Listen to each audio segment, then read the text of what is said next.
So this is going to be another movie review. This one's called Hitchcock Truffaut, 2015. It's mostly about the situation about Francois Truffaut taking a year off from filmmaking to reminisce about his film critic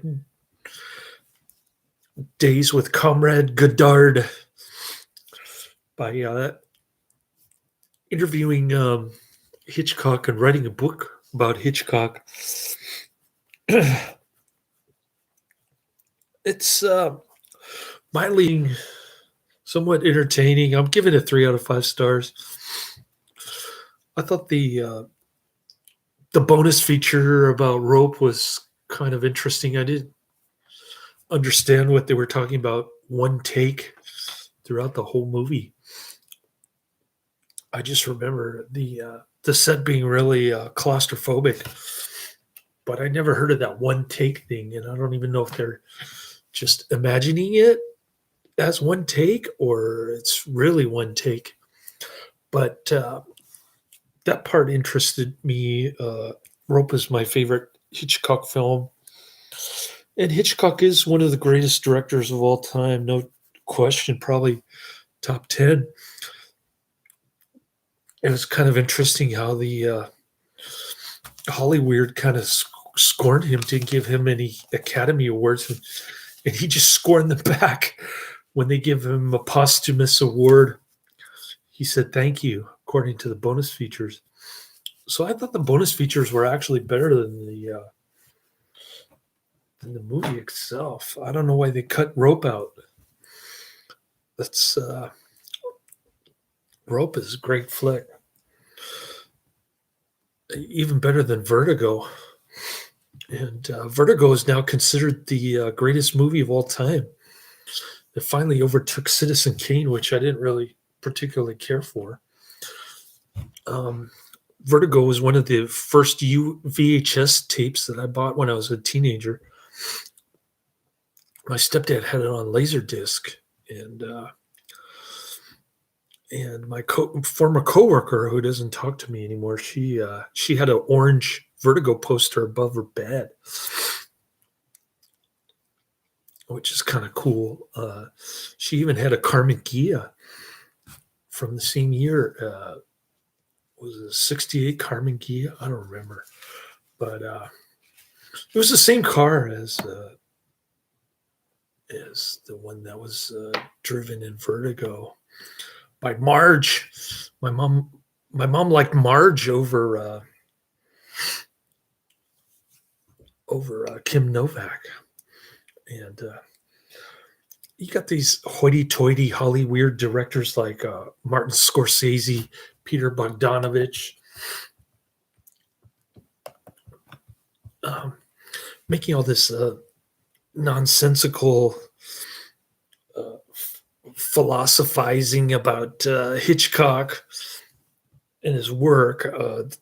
I think Martin Scorsese calls Hitchcock a necromaniac for making Vertigo.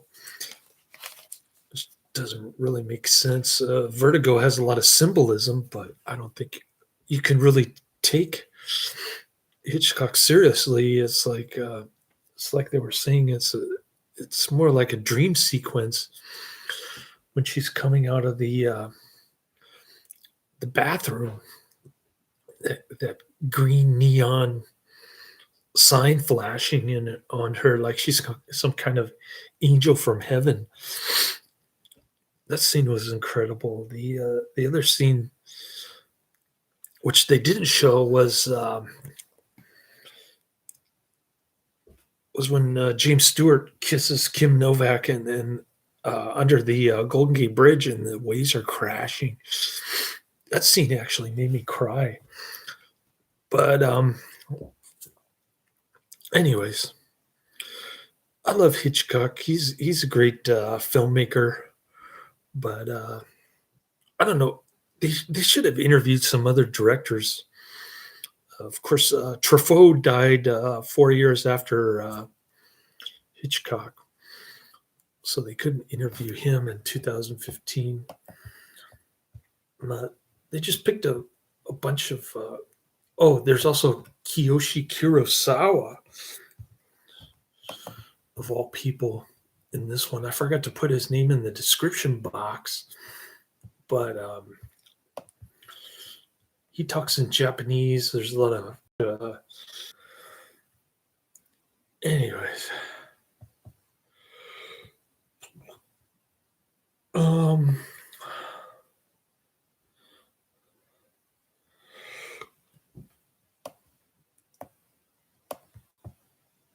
I don't even remember what Kiyoshi Kurosawa movie I saw.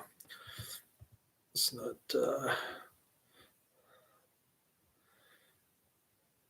Maybe I haven't seen any of his movies. I don't even know why they put him in there. I haven't seen more than maybe a handful of these directors' movies. They're lamestream Hollywood. They they think Hitchcock is like God, and yet Kurosawa says he doesn't want to imitate Hitchcock. Why would you not want to imitate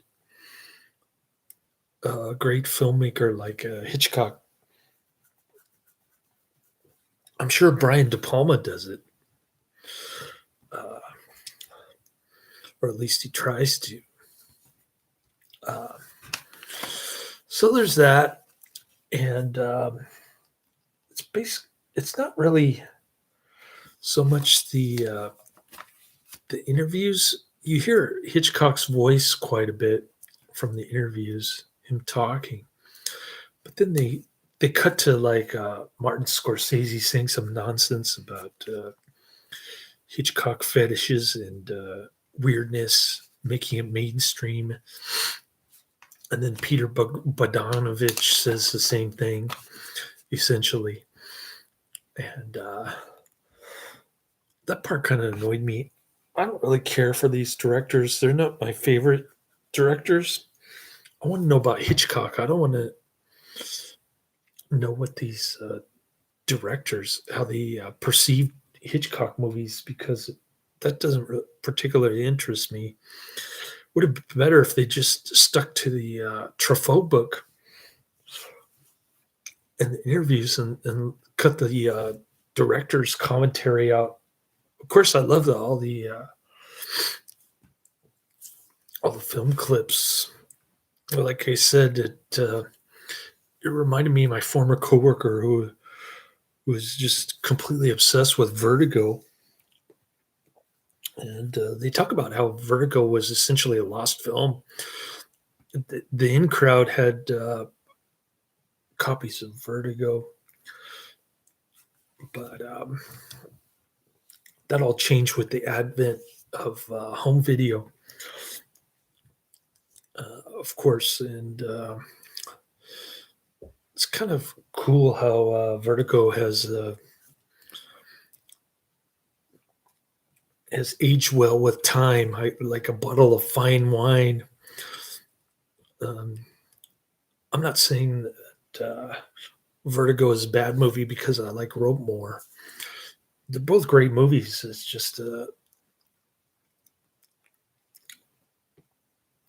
give both of them 5 out of 5 stars, but I just can't give Rope any higher than 5 out of 5 stars.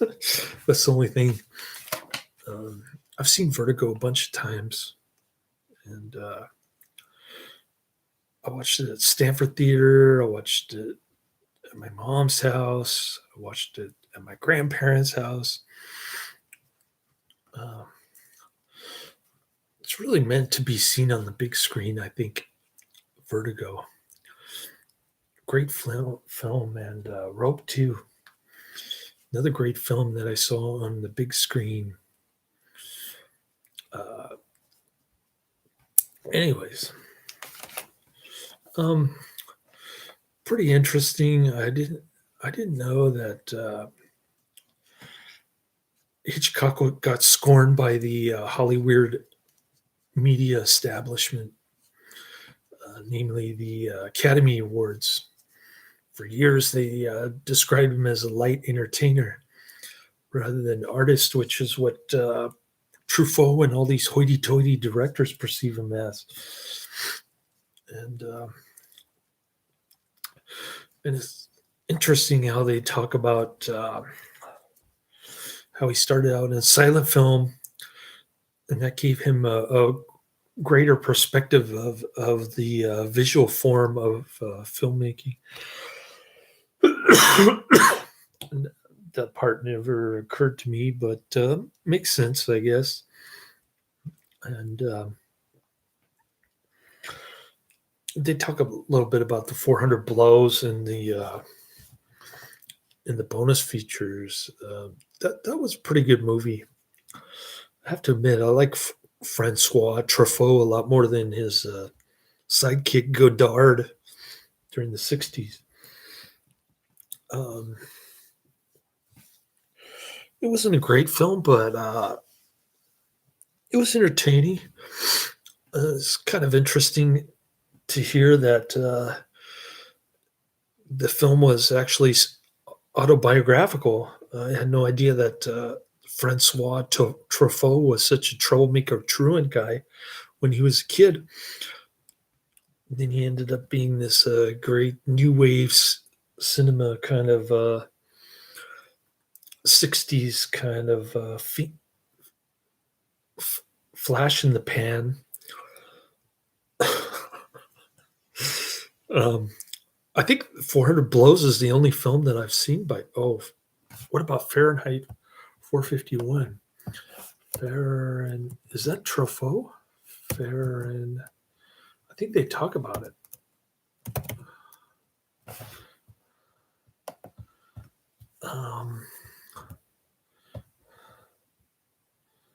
Oh no,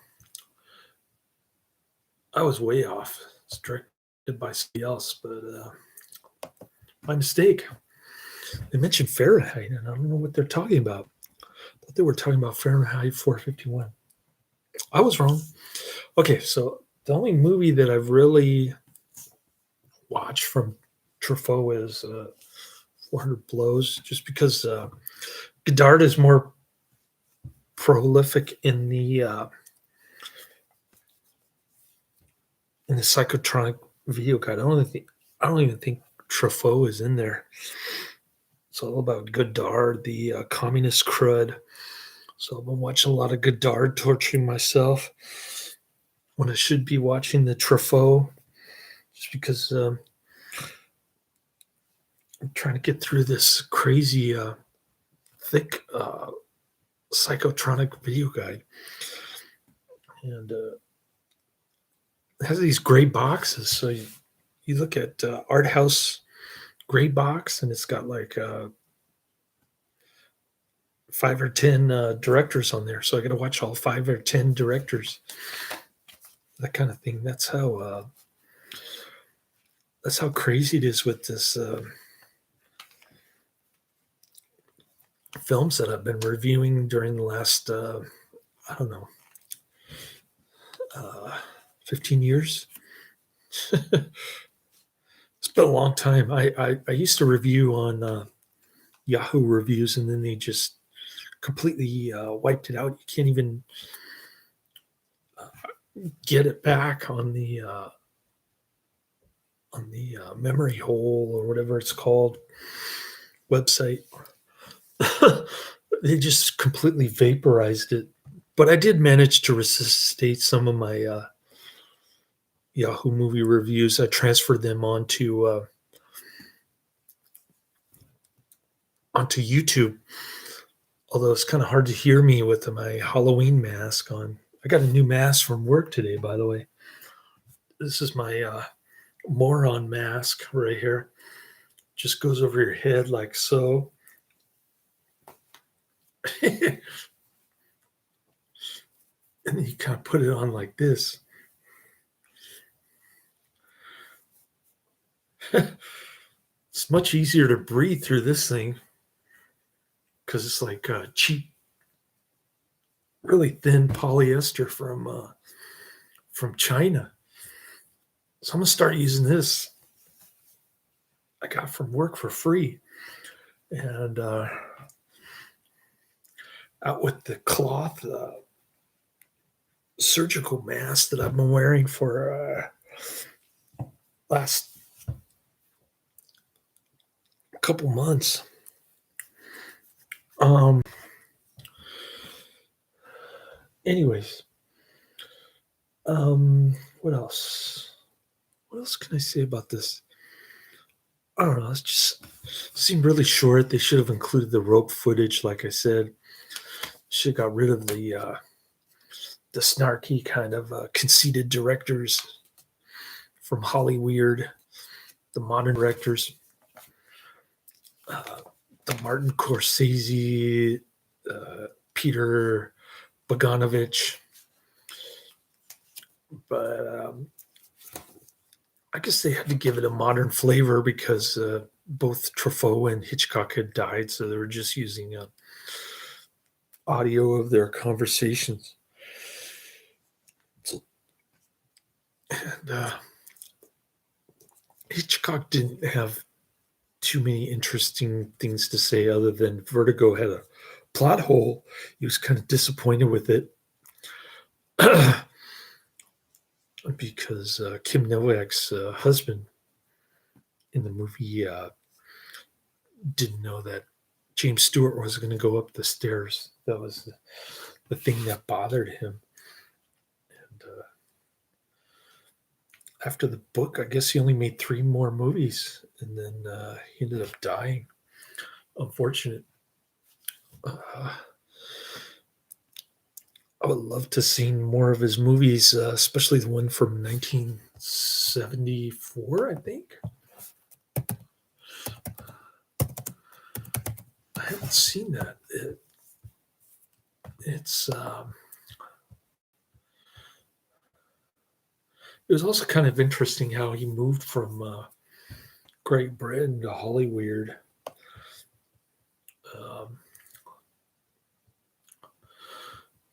So, of course, he had the TV show.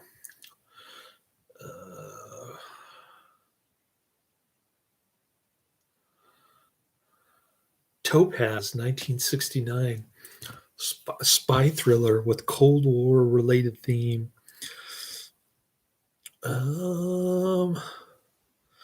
Yeah, I haven't seen that one.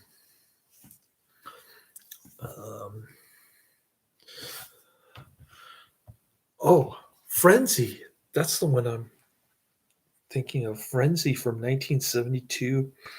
That's the one that I want to see. And anyways, enough about Hitchcock. Did I say everything that I wanted to say about him? I don't know. He's got so many great films. Not just Rope and Vertigo, but Strangers on the Train.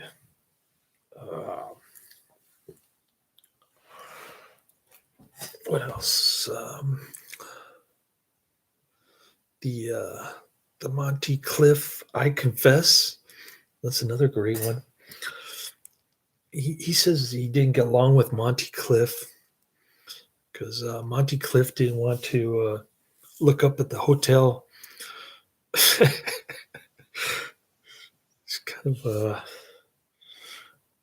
kind of funny.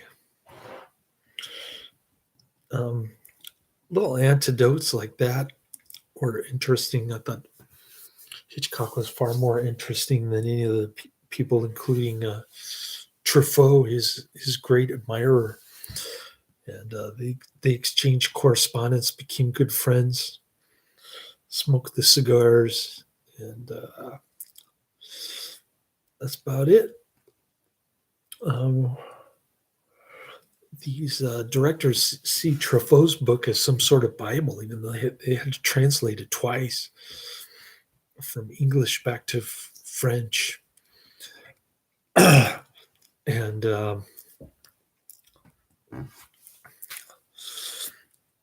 I don't know. I've never read the book, so I can't really say if it's good or bad.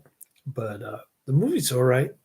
It's probably more interesting book actually, but I can't really pass judgment because I haven't read the book. What else do I got coming up?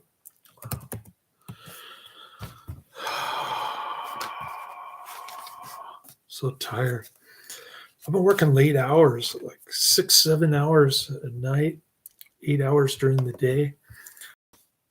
So 14, 15 hours a day, every other day. Today's my night off. I have my son and I'm still tired. I did all my laundry. I get paid tomorrow, but I probably won't have enough to pay my bills on time. I had one that's due today. I don't think I'll be able to pay it tomorrow. So I'm sort of falling behind with the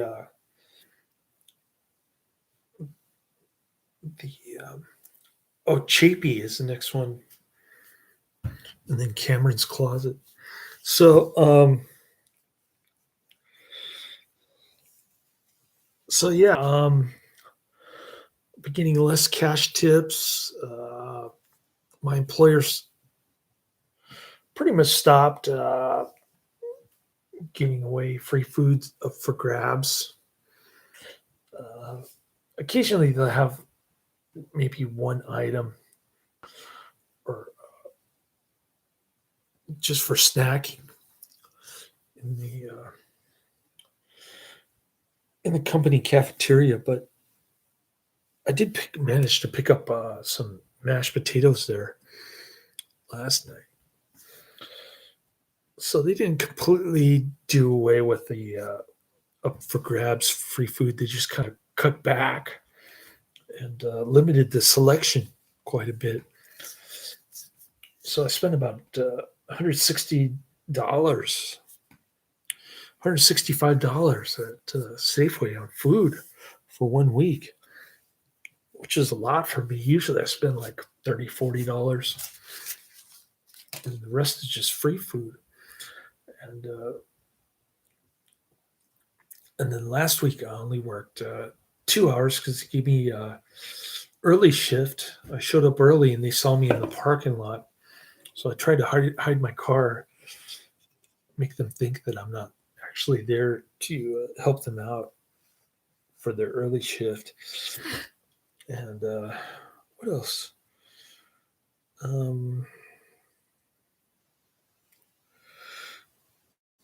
I am working longer hours, so my next Friday should be pretty decent. We'll see how that goes. But I still got the car payment and a bunch of other bills to pay. So it's going to be rough. It's going to be a rough month until maybe later this month when I cash out some PTO, go on vacation at 2 places simultaneously. It'd be like I'm getting 2 weeks worth of full-time pay for 2 employers. But anyways, this movie was a little disappointing to me. I love Hitchcock as a director. I just thought they could have asked some other people besides these directors. Maybe ask Coffin Joe or Jess Franco, one of these kind of B-movie directors about Hitchcock. Would have been more interesting to see their reactions. Anyways, enough about my personal stuff. I'm just gonna make my bed and crash. I'm pretty burned out from working 14, 15-hour days, getting 2 to 4 hours of sleep on those days every other day. So I'm still pretty amped up from the Red Line energy drink. But I'll let you go. I'm gonna watch Chapey next, followed by Cameron's Closet, 1989. So those are next on my list to watch later.